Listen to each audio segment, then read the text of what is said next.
राष्ट्रीय ओबीसी महासंघ के अध्यक्ष बबनराव तायवाड़े ने कहा कि केंद्र सरकार की जनगणना अधिसूचना में जातीय जनगणना का उल्लेख न होने पर कांग्रेस की ओर से की गई आलोचना गलत है।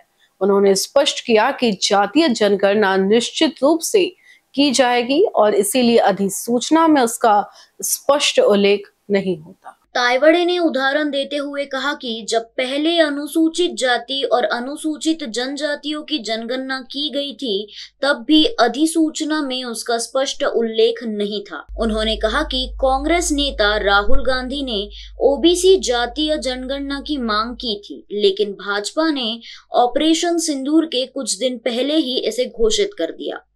तायवाड़े ने विश्वास जताया कि अब ये विधेयक राज्यसभा और लोकसभा में सर्वसम्मति से पारित होगा और देश भर में ओबीसी वर्ग की सही गणना के लिए ये एक ऐतिहासिक कदम साबित होगा। नहीं, मी या बाबीशी सहमत नाही।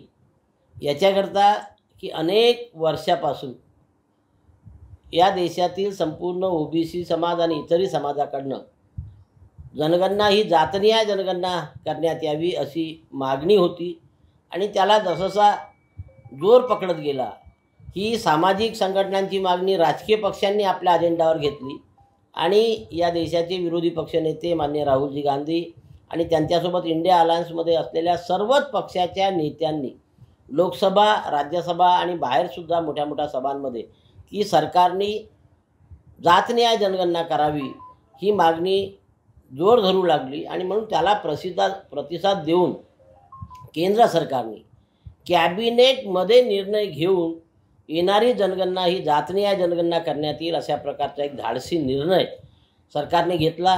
तेव्हा सर्वच स्तरावरून आणि सर्वच राजकीय पक्षांकडून केंद्र सरकारचं स्वागत करण्यात आलं, त्यांचं अभिनंदन करण्यात आलं आणि म्हणून आता 19ची अधिसूचना रद्द करून 2025ची अधिसूचना काढली, ज्यामध्ये 2027 मध्ये जनगणना पूर्ण करण्यात येईल अशा प्रकारचा उल्लेख केलेला आहे।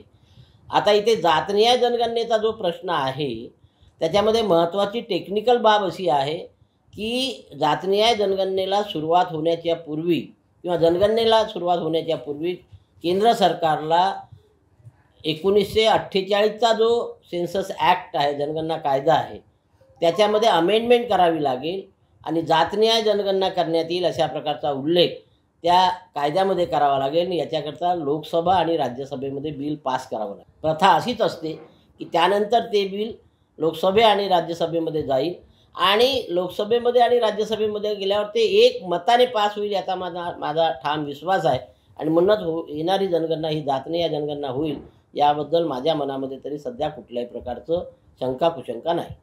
अभिषेक पानसी की रिपोर्ट।